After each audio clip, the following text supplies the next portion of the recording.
نبی صلی اللہ علیہ وسلم ایک دوپہر مسجد نبوی میں تشریف فرما تھے۔ آپ اپنے اصحاب سے گفتگو فرما رہے تھے کہ اچانک ایک شخص تیز رفتاری سے مسجد میں داخل ہوا اور آواز بلند کہا کہ میں گواہی دیتا ہوں کہ اللہ ایک ہے اور محمد صلی اللہ علیہ وسلم اللہ کے رسول ہیں۔ حضور نے نگاہ اٹھائی اور اس شخص کو دیکھا، پھر اس سے نظریں پھیر لیں اور فرمایا، تیرا اسلام قبول ہے مگر تجھ پر افسوس ہے، میری نظروں سے دور ہو جا اور پھر کبھی میرے سامنے مت آنا۔ آخر وہ شخص کون تھا کہ جس کے قبول اسلام پر نبی صلی اللہ علیہ وسلم سخت ناراض اور غمگین تھے؟ اس نے ایسا کیا کام کیا تھا اور اس کی مغفرت کیسے ہوئی؟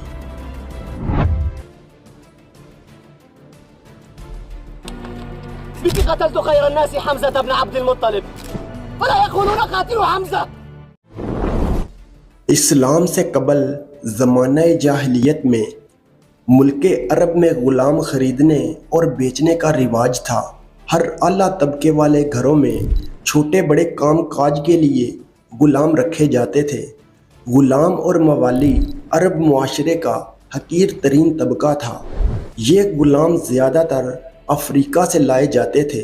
مزاجی طور پر یہ غلام اپنے مالک یا آقا کو خدا تصور کیا کرتے تھے۔ مالک کو اپنے غلام پر مکمل حق حاصل ہوتا۔ ہر چھوٹی بڑی غلطی پر انہیں سزا، یہاں تک کہ موت کی سزا بھی دے دی جاتی۔ بعض عمرہ کے پاس سینکڑوں کی تعداد میں غلام اور لونڈیاں ہوا کرتے تھے۔ افریقہ وہ علاقہ تھا جہاں سے سب سے زیادہ غلام لائے جاتے تھے۔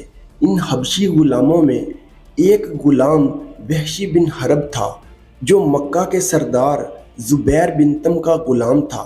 وحشی اونچے قد اور چست و تندرست بدن کا مالک تھا۔ وحشی تلوار بازی، کشتی اور تیر اندازی کے فن میں ماہر تھا۔ یہی وجہ تھی کہ اسے اس کا مالک جبیر بہت پسند کرتا تھا اور وہ کسی قیمت پر بھی اس کمال فن رکھنے والے غلام کو کسی کے ہاتھ بیچنے کی کبھی سوچتا بھی نہ تھا۔ جب آخری نبی حضرت محمد صلی اللہ علیہ وسلم کی بعثت ہوئی تو کفار اور مشرکین نے مسلمانوں کو اذیتیں دینا اور پریشان کرنا شروع کر دیا۔ اسلام کی بقا اور کفار کی شرارتوں کے نتیجے میں سن 2 ہجری میں مسلمانوں اور مشرکین مکہ کے درمیان کفر و اسلام کی پہلی جنگ لڑی گئی، جسے غزوہ بدر کہتے ہیں۔ اس جنگ میں مٹھی بھر مسلمانوں نے قریش کے 1000 سپاہیوں کو دھول چٹا دی اور انہیں شکست دے کر ان کے جاہ و جلال اور غرور و تکبر کو ملیہ میٹ کر دیا۔ اس جنگ میں قریش کے بڑے بڑے سردار مسلمانوں کے ہاتھوں قتل ہوئے، جن میں ابو جہل، عتبہ، شیبہ اور بنو امیہ کے بڑے بڑے سردار شامل تھے۔ انہیں حضور کے چچا حضرت امیر حمزہ رضی اللہ تعالی عنہ اور حضور کے چچا زاد امام علی علیہ السلام نے قتل کیا تھا اور انہیں واصل جہنم کیا۔ زمانہ جاہلیت سے ہی مکہ میں بنو امیہ اور بنو ہاشم کے درمیان خاندانی دشمنی چلی آ رہی تھی اور اب اس جنگ نے اس نفرت کو مزید بھڑکا دیا۔ ابو جہل، عتبہ اور شیبہ کے مارے جانے کے بعد قریش کی سرداری ابو سفیان کے ہاتھوں میں آ گئی۔ چونکہ غزوہ بدر میں مارے جانے والے بنو امیہ کے سردار ابو سفیان کی بیوی ہندہ کے باپ، بھائی اور چچا تھے، لہذا ہندہ اور ابو سفیان نے لوگوں میں انتقامی جذبات کو بھڑکایا اور قریش کو پھر سے نبی کے خلاف اٹھ کھڑے ہونے کی دعوت دی۔ لہذا اگلے سال قریش مکہ بدر کے مقتولین کا بدلہ لینے کے لیے نئے جوش و جذبے سے غزوہ احد کے لیے تیاری کرنے لگے۔ جب کفار مکہ جنگ احد کے لیے روانہ ہونے لگے تو وحشی کو بلایا گیا اور اسے کہا گیا کہ کیا تو غلامی سے چھٹکارا چاہتا ہے؟ اس نے کہا، مجھے کون غلامی کی زنجیر سے آزاد کروائے گا؟ اسے کہا گیا، اگر تو محمد کے چچا حمزہ کو قتل کر دے تو تو آزاد ہوگا۔ وحشی نے کہا، مجھے منظور ہے، میرا نشانہ کبھی خطا نہیں جاتا۔ وحشی نے ایک نیزہ پکڑا اور لشکر کے ساتھ ہو لیا۔ کفار نے ایک عظیم لشکر کو ترتیب دیا اور مسلمانوں سے جنگ کے لیے احد کے مقام پر جمع ہوئے۔ ابو سفیان نے اس موقع پر قریش کی ان عورتوں کو بھی ساتھ لے لیا جن کے خاوند باپ یا بھائی بدر میں قتل کیے گئے تھے، تاکہ یہ میدان جنگ میں لڑائی کرنے والوں کے حوصلے بلند کریں۔ ان عورتوں میں ابو سفیان کی بیوی پیش تھی۔ میدان احد میں دونوں فوجیں آمنے سامنے کھڑی تھیں۔ تھوڑی دیر میں جنگ شروع ہوئی۔ میدان میں حضرت حمزہ رضی اللہ تعالی عنہ شیر کی طرح وار کر رہے تھے۔ ان کے ایک وار میں کفار کا کام تمام ہو جاتا تھا۔ وحشی ایک چٹان کے پیچھے گھات لگائے بیٹھا تھا۔ حضرت حمزہ صفوں کو الٹتے ہوئے آگے بڑھ رہے تھے۔ کوئی ان کے سامنے ٹھہرنے اور ثابت قدم رہنے کی سکت نہ رکھتا تھا۔ جب حضرت حمزہ ایک مشرک شاہ سوار صبا بن عبد العزیٰ سے مقابلہ کر رہے تھے تو وحشی نے موقع پا کر اچانک زوردار وار کیا۔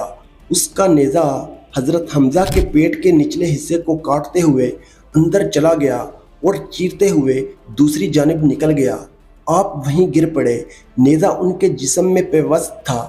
جب وحشی کو یقین ہوا کہ وہ فوت ہو گئے ہیں تو وہ خیمے میں جا کر بیٹھ گیا۔ وحشی کو اس کے بعد لڑائی میں کوئی دلچسپی نہ تھی، اسے بس اپنی آزادی کی فکر تھی۔ جنگ جاری رہی اور اب حضرت حمزہ کی شہادت کے بعد مسلمانوں کے قدم ڈگمگانے لگے، مشرکین غالب آنے لگے اور بہت سارے مسلمان شہید ہو گئے۔ اس موقع پر ہندا عورتوں کو ساتھ لے کر مسلمانوں کی بکھری ہوئی لاشوں کے پاس گئی۔ اس نے حضرت حمزہ کے پیٹ کو چیر دیا، آنکھیں نکال دیں، ناک اور کان کاٹ دیے اور پھر ان کے ہار اور بالیاں بنا کر زیورات کی جگہ پہن لیے۔ پھر اس نے حضرت حمزہ کے پیٹ کو چاک کیا اور کلیجہ نکال کر اسے چبا گئی۔ جنگ کے خاتمے پر نبی صلی اللہ علیہ وسلم کو اس کی خبر ہوئی تو صحابہ سے پوچھا، کیا اس نے میرے چچا کے کلیجے کو کھا لیا تھا؟ لوگوں نے عرض کیا، نہیں، اس نے اسے اگل دیا تھا۔ نبی نے روتے ہوئے فرمایا، اے اللہ، حمزہ کے جسم کے کسی حصے کو بھی جہنم میں داخل نہ ہونے دینا۔ نبی صلی اللہ علیہ وسلم حضرت حمزہ کے جسم مبارک کے پاس حاضر ہوئے اور اس قدر روئے کہ صحابہ کی آنکھیں تر ہو گئی۔ نبی صلی اللہ علیہ وسلم اس سانحہ پر شدید غم زدہ ہوئے۔ جب آپ مدینہ تشریف لائے تو بنی عبد الشہل کی عورتوں کو اپنے اپنے عزیز و اقارب کی شہادت پر روتے ہوئے سنا تو فرمایا کہ افسوس، حمزہ کے لیے رونے والیاں کوئی بھی نہیں۔ جب کفار مکہ واپس لوٹے تو وعدے کے مطابق حبشی کو آزاد کر دیا گیا۔ وقت گزرتا رہا اور حضور کی دعوت عرب میں بہت تیزی سے پھیلتی گئی اور دن بدن لوگ اسلام میں داخل ہو رہے تھے، لہذا اب وحشی کو خوف ستانے لگا اور اسے اپنی جان کا خطرہ لاحق ہوا۔ جب مسلمانوں نے مکہ فتح کیا تو نبی صلی اللہ علیہ وسلم لشکر جرار لے کر مکہ میں داخل ہوئے تو وحشی طائف کی طرف بھاگ گیا۔ وہاں اس کا ہر دن ڈر اور خوف میں گزرتا تھا اور اس کی نگاہوں کے سامنے بار بار حضرت حمزہ کے قتل کا منظر نظر آتا تھا۔ لہٰذا وہاں ایک شخص نے وحشی سے کہا، اے وحشی، اللہ کی قسم، محمد ایسے شخص کو قتل نہیں کرتے جو کلمہ طیب پڑھ کر دائرہ اسلام میں داخل ہو جاتا ہے۔ اس کی یہ بات سن کر وحشی مدینہ کی طرف روانہ ہو گیا۔ جب وہاں پہنچا تو معلوم ہوا کہ آپ صلی اللہ علیہ وسلم مسجد میں تشریف فرما ہے۔ وحشی لوگوں سے بچتے ہوئے اور آنکھیں بچا کر احتیاط سے مسجد میں داخل ہوا اور حضور کے سامنے کھڑے ہو کر بلند آواز سے کلمہ شہادت پڑھا۔ جب نبی نے اس کی زبان سے کلمہ شہادت سنا تو اپنی نگاہیں وحشی کی طرف اٹھائیں اور جب وحشی کی طرف دیکھا تو اپنی نگاہیں دوسری طرف پھیر لیں اور فرمایا، کیا تم وحشی ہو؟ اس نے کہا، ہاں، میں وحشی ہوں۔ رسول اللہ صلی اللہ علیہ وسلم نے اپنے عزیز چچا کے قاتل کو مارنے کا حکم نہیں دیا، آپ رحمت للعالمین تھے۔ حضور نے فرمایا، وحشی کو کچھ نہ کہو، ایک شخص کا اسلام قبول کرنا مجھے اس چیز سے بہت زیادہ پسند ہے کہ میں 1000 کافروں کو قتل کر دوں۔ پھر آپ نے وحشی سے کہا کہ بیٹھو اور مجھے بتاؤ کہ تم نے امیر حمزہ کو کیسے قتل کیا تھا۔ وحشی وہاں بیٹھ گیا اور پورا واقعہ بیان کر دیا۔ جب وحشی کی بات ختم ہوئی تو حضور نے غصے سے اپنا چہرہ مبارک دوسری طرف پھیر لیا اور کہا، اے وحشی، تم پر افسوس ہے، میری نظروں سے دور ہو جاؤ، آج کے بعد میں تمہیں نہ دیکھوں۔ اس دن سے وحشی نبی صلی اللہ علیہ وسلم کی نگاہوں سے دور رہنے لگے۔ جب حضور صلی اللہ علیہ وسلم صحابہ کے سامنے بیٹھتے تو وحشی آپ کے پیچھے بیٹھ جاتے تاکہ نبی کی نظر مبارک آپ پر نہ پڑے، یہاں تک کہ حضور اس دنیا سے چلے گئے۔ وحشی خود فرمایا کرتے تھے کہ باوجود یہ کہ میں جانتا تھا کہ اسلام پہلے تمام گناہوں کو مٹا دیتا ہے، پھر بھی وہ گھنونا جرم جس کا میں نے ارتکاب کیا تھا اس کا خیال مجھے بے چین کیے رکھتا۔ میں شدت سے ایسے موقع کی تلاش میں رہنے لگا کہ اس جرم کا کفارہ ادا کر سکوں۔ حضور کے وصال کے بعد حضرت ابوبکر صدیق امیر المومنین بن گئے۔ ان دنوں عرب کا ایک قبیلہ مرتد ہو گیا اور ایک کذاب شخص جس کا نام مسیلمہ تھا، اس نے نبی ہونے کا جھوٹا دعویٰ کیا۔ اس نے مسلمانوں کے خلاف لشکر تیار کیا اور جنگ کی نوبت آ گئی۔ حضرت وحشی نے سوچا یہی وہ موقع ہے کہ وہ مسلمانوں کی مدد کر کے پچھلے سارے گناہ دھو ڈالیں۔ انہوں نے اپنا وہی نیزہ ہاتھ میں لیا جس سے حضرت حمزہ کو شہید کیا تھا۔ حضرت وحشی مسلمانوں کے لشکر کے ساتھ جنگ کے لیے چل پڑے۔ انہوں نے قسم کھائی کہ یا تو وہ مسیلمہ کذاب کو قتل کریں گے یا خود شہید ہو جائیں گے۔ حنین کے مقام پر جنگ کا آغاز ہوا، خون ریز جھڑپیں ہوئیں۔ حضرت وحشی مسیلمہ کے انتظار میں تھے، وہ مسیلمہ کو قتل کر دینا چاہتے تھے۔ جب مسلمان مسیلمہ کی فوج پر بھاری پڑنے لگے تو مسیلمہ قلعے کے دروازے کی طرف گیا اور وہاں سے فرار ہونے کی کوشش کی۔ صحابہ میں سے کسی نے اسے دیکھ لیا اور وحشی کو پکارا کہ وہ رہا اللہ کا دشمن، جانے نہ پائے۔ جب ان کی نظر اس کذاب پر پڑی تو نیزے کا ایک ایسا شدید وار کیا کہ نیزہ مسیلمہ کے سینے میں پیوست ہو گیا اور وہ وہیں ہلاک ہو گیا اور وہیں پہ یار و مددگار پڑا رہ گیا۔ حضرت وحشی نے اللہ کا شکر ادا کیا اور سجدے میں گر پڑے۔